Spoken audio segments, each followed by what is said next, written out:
ಈ ಸಂದರ್ಭದಲ್ಲಿ ನಮ್ಮ ಬೆಂಗಳೂರಿಗೆ ವಿಶೇಷ ಮೊಟ್ಟ ಮೊದಲ ಬಾರಿ ಸಂಸದರಾಗಿ ಆಯ್ಕೆಯಾದಂತಹ ಅನೇಕ ನೂರಾರಲ್ಲ ಸಾವಿರಾರು ಹೃದ್ರೋಗಿಗಳ ದುಃಖವನ್ನು ಪರಿಹಾರ ಮಾಡಿದ ಜಯದೇವ ಆಸ್ಪತ್ರೆಯ ಉನ್ನತಿಗೆ ಕಾರಣರಾದಂತಹ ನಮ್ಮ ಡಾಕ್ಟರ್ ಶ್ರೀಯುತ ಮಂಜುನಾಥ್ ಅವರು ಇಲ್ಲಿ ಆಗಮಿಸ್ತಾ ಇದ್ದಾರೆ.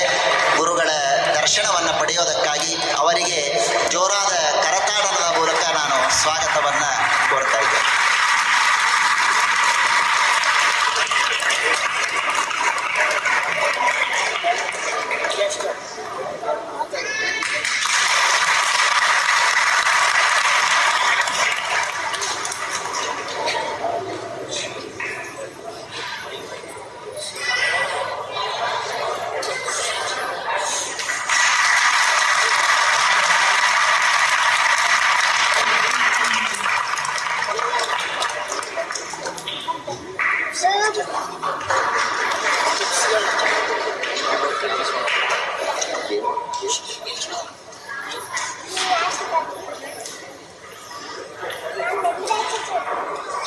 ದರ್ಶನ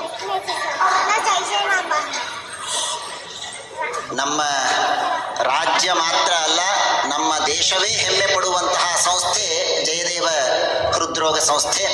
ಅದು ಇವತ್ತು ಇಡೀ ರಾಷ್ಟ್ರದಲ್ಲಿ, ಇಡೀ ಜಗತ್ತಿನಲ್ಲಿ ಇವತ್ತು ಒಂದು ಉತ್ತಮವಾದ ಹೆಸರು ಪಡೆದಿದೆ ಅಂತಂದರೆ ಅದಕ್ಕೆ ಮುಖ್ಯ ಕಾರಣೀಭೂತರು ನಮ್ಮ ಡಾಕ್ಟರ್ ಮಂಜುನಾಥ್ ಅವರು. ಅವರು ಇವತ್ತು ನಮ್ಮೊಂದಿಗೆ ಇಲ್ಲಿ ಇದ್ದದ್ದು ತುಂಬ ಸಂತೋಷ, ತುಂಬ ಹೆಮ್ಮೆಯ ವಿಷಯ. ಒಂದೆರಡು ಮಾತುಗಳನ್ನು, ತಮ್ಮ ಅನಿಸಿಕೆಗಳನ್ನು ಅವರು ನಮ್ಮೊಂದಿಗೆ ಹಂಚಿಕೊಳ್ಳಬೇಕು ಅಂತ ಅಪೇಕ್ಷೆ ಪಟ್ಟಿದ್ದಾರೆ.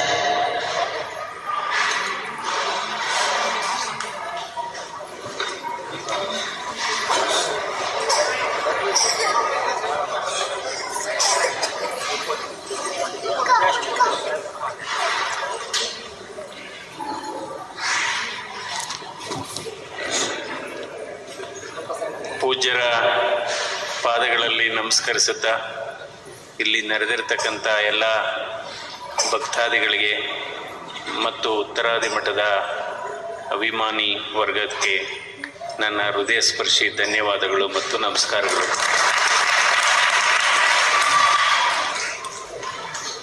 ಏಕೆಂದರೆ ಇವತ್ತು ಅದರಲ್ಲೂ ವಿಶೇಷವಾಗಿ ದಕ್ಷಿಣ ಭಾರತದಲ್ಲಿ ಹಲವಾರು ಧಾರ್ಮಿಕ ಸಂಸ್ಥೆಗಳು, ಮಠಗಳು ಇವತ್ತು ನಿರಂತರವಾಗಿ ಒಂದು ಸಮಾಜಮುಖಿ ಕೆಲಸವನ್ನು ಮಾಡತಕ್ಕಂಥ ಒಂದು ಪವಿತ್ರವಾದ ಕೆಲಸವನ್ನು ನಾವು ಮಾಡ್ತಾ ಇರೋದನ್ನ ನೋಡಿದ್ದೇವೆ.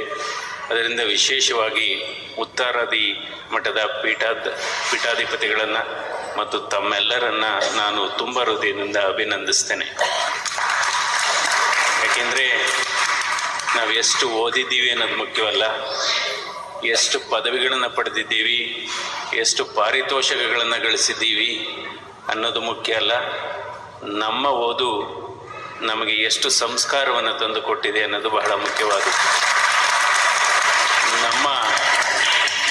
ನಾವು ಮಾಡತಕ್ಕಂಥ ಕೆಲಸ ಎಷ್ಟು ಜನರ ಮುಖದಲ್ಲಿ ಅದು ನಗುವನ್ನು ತಂದಿದೆ, ಎಷ್ಟು ಜನರ ಕಣ್ಣೀರನ್ನು ಒರೆಸ್ತಾ ಇದೆ ಅನ್ನೋದು ಬಹಳ ಮುಖ್ಯವಾದದ್ದು. ಯಾಕೆಂದರೆ ಇದು ಒಂದು ಧಾರ್ಮಿಕ ಸಭೆ, ಪೀಠಾಧಿಪತಿಗಳು ಇಲ್ಲಿ ಕೂತಿದ್ದಾರೆ. ನಾವು ದೈವತ್ವ ಅಂತೀವಿ, ಮೃಗತ್ವ ಅಂತೀವಿ, ಮನುಷ್ಯತ್ವ ಅಂತೀವಿ. ಮೃಗತ್ವ ಅಂದರೆ ಬೇರೆಯವರ ಕಣ್ಣಲ್ಲಿ ನೀರನ್ನು ಬರೆಸುವಂಥದ್ದು, ಅದು ಮೃಗತ್ವ. ಆದರೆ ಕಣ್ಣೀರೇ ಬರದ ಹಾಗೆ ನೋಡಿಕೊಳ್ಳೋದು ದೈವತ್ವ. ಆದರೆ ಬಂದಂಥ ಕಣ್ಣೀರನ್ನು ಬರೆಸುವಂಥದ್ದು ಮನುಷ್ಯತ್ವ ಅಂತ ಹೇಳಬೇಕಾಗುತ್ತೆ. ವೇದಗಳನ್ನು ಓದ್ತೇವೆ, ನಂತರ ಉಪನಿಷತ್ತಾಗ್ಬೋದು, ಭಗವದ್ಗೀತೆಗಳನ್ನು ನಾವು ಕಲಿತೇವೆ. ಆದರೆ ವೇದಗಳನ್ನು ಓದೋದ್ರಿಂದ ಜನರ ವೇದನೆಯನ್ನು ಅರ್ಥ ಮಾಡ್ಕೋತಾ ಇದ್ದೀವಿ ಇವತ್ತು ನಾವು. ಅದು ಬಹಳ ಮುಖ್ಯವಾದದ್ದು. ಇವತ್ತು ನಾವು ಮಹಾಕಾವ್ಯಗಳನ್ನು ಓದ್ತಾ ಇದ್ದೇವೆ. ಒಂದೊಂದು ಕಾವ್ಯವೂ ಕೂಡ ಒಂದೊಂದು ತಾತ್ಪರ್ಯಗಳನ್ನು ಹೇಳುತ್ತೆ. ನೋಡಿ, ಮಹಾಭಾರತ ಹೇಳುತ್ತೆ, ರಾಮಾಯಣ ಏನು ಹೇಳುತ್ತೆ, ರಾಮಾಯಣ ಹೇಳುತ್ತೆ ಏನು ಮಾಡಬೇಕು ಅಂತ ಹೇಳುತ್ತೆ. ಮಹಾಭಾರತ ಏನು ಹೇಳುತ್ತೆ, ಏನು ಮಾಡಬಾರ್ದು ಅಂತ ಹೇಳುತ್ತೆ. ಆದರೆ ಭಗವದ್ಗೀತೆ ಹೇಳುತ್ತೆ ಬದುಕು ಹೇಗೆ ಸಾಗಬೇಕು ಅಂತ ಹೇಳುತ್ತೆ. ಸೊ ಅದರಿಂದ ಇದು ಒಂದು ಧಾರ್ಮಿಕ ಸಭೆ. ನಾವು ದೇವರಲ್ಲಿ ಭಕ್ತಿ ಇರಬೇಕಾಗತ್ತೆ. ಯಾಕೆ ಭಕ್ತಿ ಇರಬೇಕು? ಅಥವಾ ಮಠಗಳಲ್ಲಿ ನಾವು ದೇವರನ್ನು ಪೂಜೆ ಮಾಡ್ತೇವೆ, ಪೀಠಾಧಿಪತಿಗಳನ್ನು ನಾವು ದೇವರ ಸ್ವರೂಪ ಅನ್ನುವ ರೀತಿಯಲ್ಲಿ ನಾವು ಪೂಜೆ ಮಾಡ್ತೇವೆ. ಯಾಕೆಂದರೆ ಭಕ್ತಿ ಇದ್ದರೆ ನಮ್ಮನ್ನು ಒಳ್ಳೆಯ ಕೆಲಸ ಮಾಡಲಿಕ್ಕೆ ಪ್ರೇರಣೆ ಮಾಡುತ್ತೆ. ಯಾಕೆಂದರೆ ಅದು ತಪ್ಪು ದಾರಿಗೆ ಹೋದಂಥ ಸಂದರ್ಭದಲ್ಲಿ ಮೇಲೆ ದೇವರಿದ್ದಾನೆ, ಅದರಿಂದ ಕೆಟ್ಟದಾಗುತ್ತೆ. ಸೊ ಈ ರೀತಿ ಸಮಾಜವನ್ನು ತಿದ್ದುವಂತಹ ಕೆಲಸವನ್ನು ಇವತ್ತು ಮಠಗಳು ಮಾಡ್ತಾ ಇದೆ. ಅದಕ್ಕೋಸ್ಕರ ಹಲವಾರು ವಿದ್ಯಾಸಂಸ್ಥೆಗಳನ್ನು ನೋಡಿ. ಹಿಂದೆ ನಮಗೆ ಸ್ವತಂತ್ರ ಬಂದಂಥ ಸಂದರ್ಭದಲ್ಲಿ ಸಾಕ್ಷರತೆ 20% ಇತ್ತು. ಆದರೆ ಇವತ್ತು ಸಾಕ್ಷರತೆ 80% ಇದೆ. ಸಾಕ್ಷರತೆ ಅಂದರೆ ಬರೆಯೋದು ಓದಕ್ಕೆ ಬರೋದು. ಆದರೆ ಅಂದು ಸಾಕ್ಷರತೆ 20% ಇದ್ರೂ ಸಂಸ್ಕಾರ 100% ಇತ್ತು. ಆದರೆ ಇಂದು ಸಾಕ್ಷರತೆ 80% ಇದೆ, ಸಂಸ್ಕಾರ ಎಷ್ಟಿದೆ ಅಂತ ನನಗೆ ಗೊತ್ತಿಲ್ಲ. ಏನು 5% ಇದೆಯಾ, 10% ಇದೆಯಾ, 25% ಇದೆಯಾ? ಸೊ ಇದೆಲ್ಲ ನಾವು ಈ ಆಧುನಿಕ ತಂತ್ರಜ್ಞಾನದ ವ್ಯವಸ್ಥೆಯಲ್ಲಿ ನಾವು ಯಂತ್ರಗಳ ರೀತಿಯಲ್ಲಿ ಕೆಲಸ ಮಾಡ್ತಾ ಇದ್ದೇವೆ.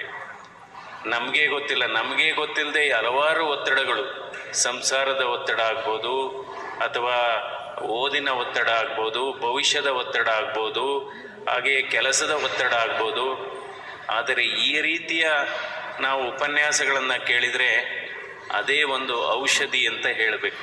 ಈ ರೀತಿಯ ಭಜನೆಗಳನ್ನು ಕೇಳಿದರೆ ಅಥವಾ ಸಂಗೀತವನ್ನು ಕೇಳಿದರೆ ಇವತ್ತು ಈ ತಂತ್ರಜ್ಞಾನದಲ್ಲಿ ನಾವು ಹೇಳದೇ ಆದರೆ 10 ಔಷಧ ಅಲ್ಲದ ಔಷಧಿಗಳಿದೆ. ಔಷಧ ಅಲ್ಲದ ಔಷಧಿಗಳು ಯಾವುದಪ್ಪ ಅಂದರೆ, ಒಂದು ಬಿಸಿಲಲ್ಲಿ ನಡೆಯುವಂಥದ್ದು, ಎರಡನೇದು ವ್ಯಾಯಾಮ ಮಾಡುವಂಥದ್ದು, ಮೂರನೇದು ಮಧ್ಯೆ ಉಪವಾಸವನ್ನು ಮಾಡುವಂಥದ್ದು, ಅದು ಕೂಡ ಔಷಧ ಅಲ್ಲದ ಔಷಧಿ, ನಾಲ್ಕನೇದು ಚೆನ್ನಾಗಿ ನಿದ್ರೆ ಮಾಡೋಂಥದ್ದು, ಐದನೇದು ನಗು. ಇವತ್ತು ನೋಡ್ಬೋದು, ಇವತ್ತು ಮದುವೆಗಳ ಆರ್ತಕ್ಷತೆಗೆ ಹೋದರೂ ಗಂಡು ಹೆಣ್ಣು ನಗ್ತಾ ಇಲ್ಲ. ಸೊ ನಗು ಅನ್ನೋದು ಔಷಧ ಅಲ್ಲದ ಔಷಧಿ. ಐದನೇದು ಕೃತಜ್ಞತೆ. ಯಾರಾದರೂ ಸಹಾಯ ಮಾಡಿದರೆ ಅವರನ್ನು ನೆನಪು ಮಾಡ್ಕೊಳ್ಳೋಂಥದ್ದು ಅವ್ರಿಗೆ. ನಂತರ ನಾವು ಕುಟುಂಬ ಸದಸ್ಯರೊಡನೆ ನಾವು ಊಟ ಮಾಡುವಂಥದ್ದು, ಭೋಜನ ಮಾಡುವಂಥದ್ದು, ಉತ್ತಮ ಸ್ನೇಹ ಬಳಗವನ್ನು ಸಂಪಾದಿಸೋದು, ಅದು ಕೂಡ ಒಂದು ಔಷಧ ಅಲ್ಲದ ಔಷಧಿ. ನಂತರ ತರಕಾರಿ, ಹಣ್ಣುಗಳು, ಮೆಡಿಟೇಷನ್, ಯೋಗ, ಇವೆಲ್ಲ ಕೊನೆಗೆ ಇನ್ನೊಂದು ಔಷಧ ಅಲ್ಲದ ಔಷಧಿ ಅಂದರೆ ಉತ್ತರಾದಿ ಮಠದಲ್ಲಿ ಬಂದು ನೀವೆಲ್ಲ ಈ ಪ್ರವಚನವನ್ನು ಕೇಳುವಂಥದ್ದು. ಇಷ್ಟಾಗಿ ತಮ್ಮೆಲ್ಲರಿಗೂ ನಮಸ್ಕಾರ. ದೀರ್ಘಕಾಲ ನಿಮಗೆ ಆರೋಗ್ಯ, ಆಯಸ್ಸು, ನೆಮ್ಮದಿ, ಸಂತೃಪ್ತಿ.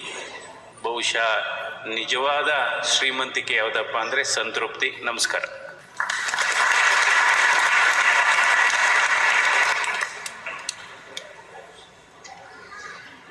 ತುಂಬ ಧನ್ಯವಾದಗಳು.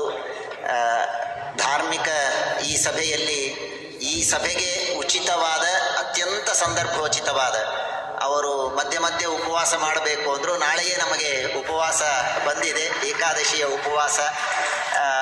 ಅತ್ಯಂತ ಸಂದರ್ಭೋಚಿತವಾದ, ಯಾವ ರಾಜಕೀಯದ ಲೇಪನ ಇಲ್ಲದ, ಅತ್ಯಂತ ಚಿಕ್ಕದಾದ, ಚೊಕ್ಕದಾದ, ಶುದ್ಧ ಚಿನ್ನದ ಭಾಷಣವನ್ನು ಅವರು ಮಾಡಿಕೊಟ್ಟಿದ್ದಾರೆ. ಅವರಿಗೆ ತುಂಬ ಹೃತ್ಪೂರ್ವಕವಾದ ಕೃತಜ್ಞತೆಗಳನ್ನು ಸಮರ್ಪಣೆ ಮಾಡ್ತಾ ಇದ್ದಾರೆ.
वातिरसि तेजोऽसि